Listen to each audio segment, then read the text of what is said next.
तृप्तीताई काय राजकीय संबंध आहेत काय माहिती आहे का? मला वाटतंय की राजकीय संबंध याच्यात कुणाचे आहेत का मला माहित नाही, पण राजकीय दबावामुळे अनेक प्रकरणं दाबली गेली आहेत. वाल्मिक कराडचं जे प्रकरण आहे संतोष देशमुखांचं, त्या प्रकरणापासून ते आतापर्यंत सगळे आवाज उठवतात, कुणी ऍक्शन घेत नाही. आरोपीला अटक होत नाही, आरोपी स्वतः सरेंडर होतात. गाडे सरेंडर होण्याची वाट बघताय का तुम्ही? आज आमच्या महिला रात्रभर पुणे शहरात झोपल्या नाहीयेत.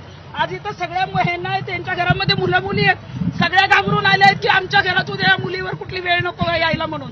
एसटी मध्ये सुरक्षिततेनं प्रवास महिला करत असतात, कारण 50% तिकीट मोफत आहे म्हणून, परंतु तिथेही महिला सुरक्षित नाही. आणि आम्ही आवाज उठवल्यावर तुम्ही जबरदस्ती, तुम्ही सगळ्या महिला कॉन्स्टेबल आहे ना, उद्या आपल्या घरातल्या मुलीवर अतिप्रसंग होण्याचा वाट बघताय का?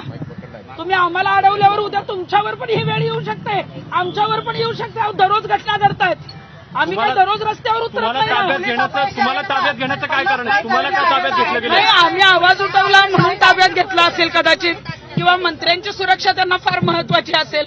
आता मंत्री जे योगेश कदम आहेत त्यांना जनतेने निवडून दिलाय. लोकशाहीमध्ये जाब विचारण्याचा आम्हाला अधिकार आहे. त्यामुळे गाडी थांबवून जर आम्ही त्यांना जाब विचारलो होतो तर आम्हाला विचारू द्यायचा. आम्हाला जबरदस्ती डीसीपी, ऍडिशनल सीपी, हे जे कॉन्स्टेबल आहेत हे जबरदस्ती ओढून आणतात. असंच ओढून त्या आरोपीला आणा ना. आरोपीला अटक करता येत नसेल ना तर आमच्या ताब्यात द्या, आम्ही काय तो निकाल करू. पूर्णपणे पोलिसांचं मागणी क्या होगा?